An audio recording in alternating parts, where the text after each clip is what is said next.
to be different, you can't for 1 minute try and duplicate what someone does. If you duplicate it, the best you're going to be is a mirror image.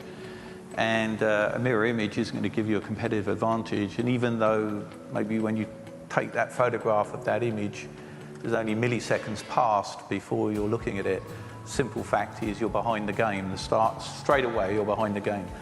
So you have to be pioneering in how you think, but you also have to be appreciative that if you stand still, I was looking at some of the notes that were written for me, and there was a passive thing about if you don't change and you don't adapt, then you fall behind. I'm far more brutal, I think, as a company.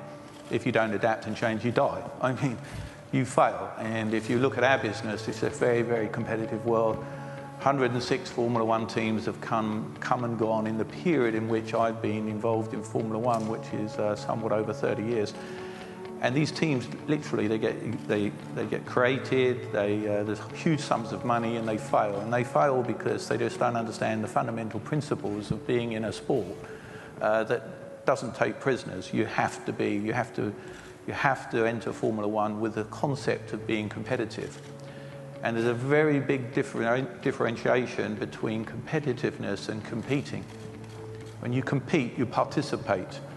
To be competitive, you have to adapt and change, and our speed of development is just mind-blowing. We're making in season a new component designed, developed and manufactured and going onto the car every something like 12.5 minutes. So that requires huge resource, both fiscal and engineering wise. But this is a world where your failures are so apparent to everybody. You can't escape them. Butcher Baker, guy cuts your hair, he's immediately, you failed again. They don't say it so brutally, but basically that's the message.